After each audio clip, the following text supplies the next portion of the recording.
6-8 broadcast where we serve justice, love mercy. We walk humbly. Yes, we do. I am Brady Labe, and I'm joined today by my co-host Jackson Parnell. Say hi, Jackson. Hello, everybody. How is everyone doing today, folks? It's currently Wednesday? Yeah, Wednesday, January 8th. I hope everybody's having a good day so far. Or if your day hasn't really started yet, I hope that you have a good rest of your day, whether you're going to work or you have the day off or whatever is exactly going to happen during your day. We have a few things lined up for the show today. The usual, we're starting off with our Micah news, exactly what's happening on the calendar for you to participate in our events. And we are going to move on into two stories. One about the some federal legislation that was introduced, and then another one on a local LNG. What would they call it? Excellence Center that's being built. Yeah, Center of Excellence. Center of Excellence that's being built for McNeese, that I wanted to go over. Okay, so this January the 16th, there's going to be a Community Voices meeting. It's going to be in the Calcasieu Public Library from 6 p.m. to 7 p.m. Go ahead and come join us on that Thursday, January 16th. And then the following Sunday, on the 19th, is our Grab a Bag giveaway at, I'm pretty sure, the Village Coffee House. It doesn't say it on here. I'm almost positive it's at the Village Coffee House. And that's followed by our steering and ambassador meeting for any of our ambassadors or anyone who wants to sit in. We normally just go over some local issues that we'd like to see solved. And we also use that information to go place to place and educate people about it. And then Tuesday, that following Tuesday, so that's the 21st, is our Eco Build workshop at the Calcasieu Parish Public Library. That's going to be from 6 to 7 p.m. So mark those dates on your calendar for anyone who wants to get involved. Okay, so let's go over our first stories today. I'm going to start with our Lake Charles LNG Center of Excellence. So pretty much what's been happening is the McNeese State University Foundation, they received $2.8 million CARES Act Recovery Assistant from the CARES Act Recovery Assistant grant, so that they can construct a center of excellence to serve as a hub of resiliency for the liquefied natural gas industry.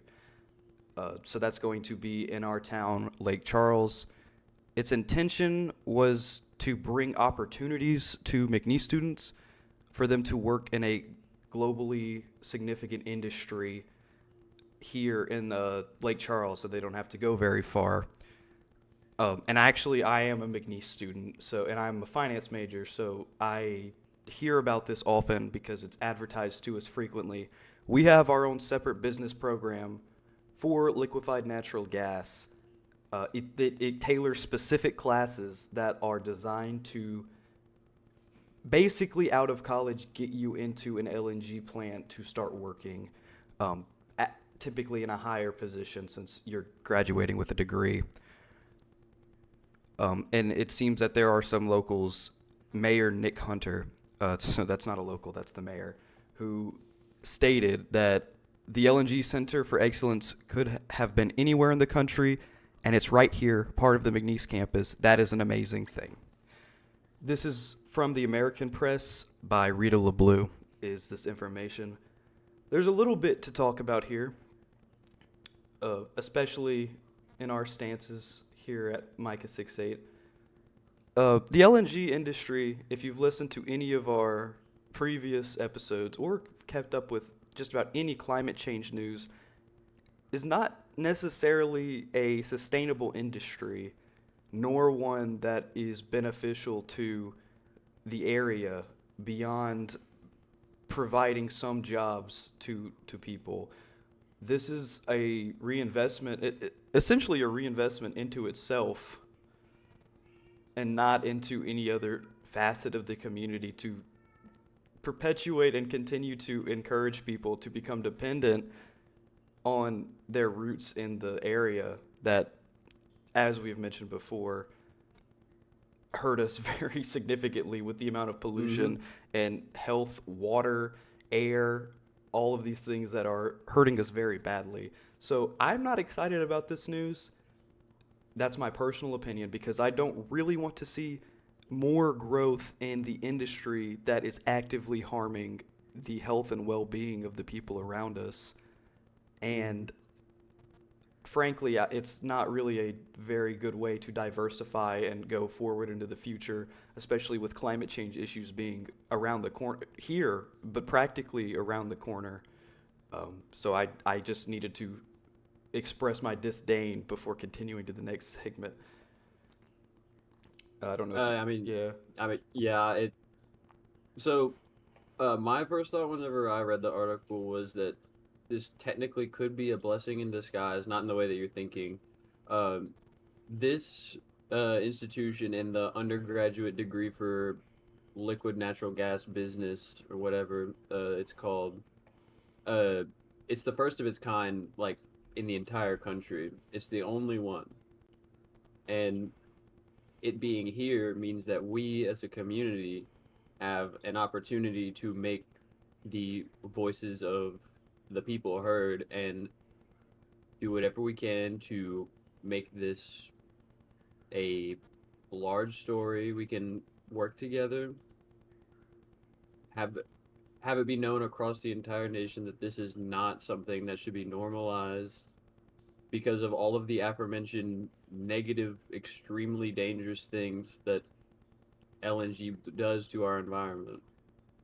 Yeah, I completely agree. It especially it being presented as if it's a very good thing for the community.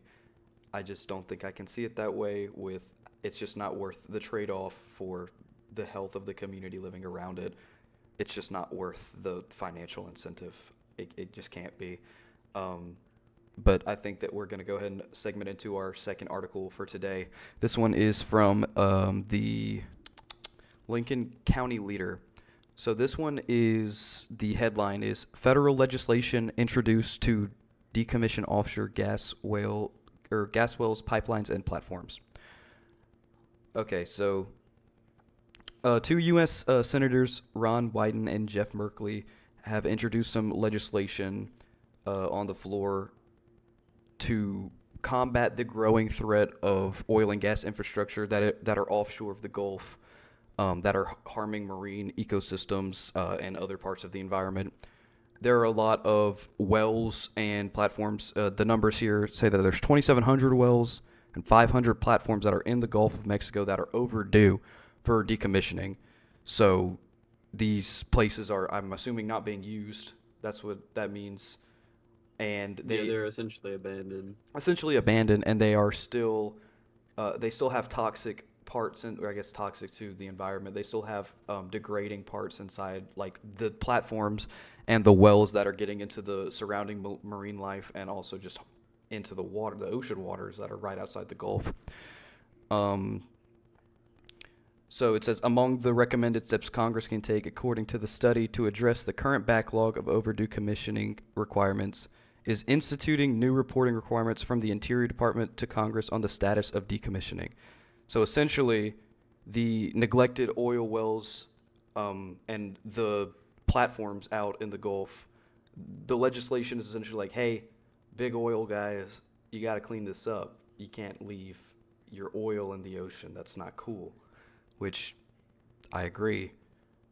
Um, the one of the writers of the legislation, one of the senators, commented, "Orphaned wells are environmental catastrophe waiting to explode. They pose the possibility of massive damage to the ocean by leaking oil and gas and must be addressed quickly." Oil and gas in the ocean is not what we, as the human race, want to be moving in the direction of. I feel like that's a no-brainer.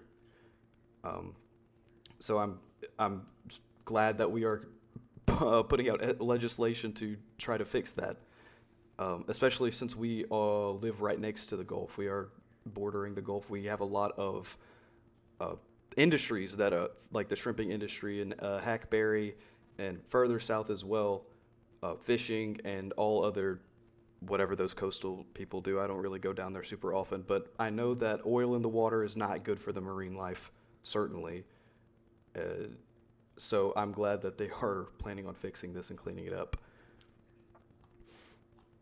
Do Mhm. you have any comments, Jackson, before we? Um, I guess I could add that what the story also demonstrates is again the sheer financial power and political influence that the oil industry has, because I mean it's kind of completely unheard of in other extremely large industries like this to get away with completely just abandoning infrastructure or anything like this in like environmentally important areas like the ocean.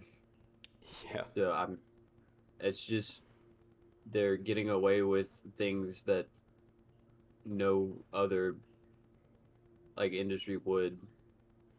yeah, just because of their sheer financial power, like over the political sector, the political area of the Mhm. United States. All right. I think that about wraps up our stories for today, folks. Remember to comment and subscribe if you want to keep listening to these stories from your local friends here at Mission 68. I think we're going to go ahead and sign off for the day. I hope everyone has a good Wednesday. McNeese is back in school tomorrow, so I hope anyone listening who's a student, myself included, has a good day at their first day of the spring semester tomorrow. So, goodbye, everyone. Have a good Wednesday.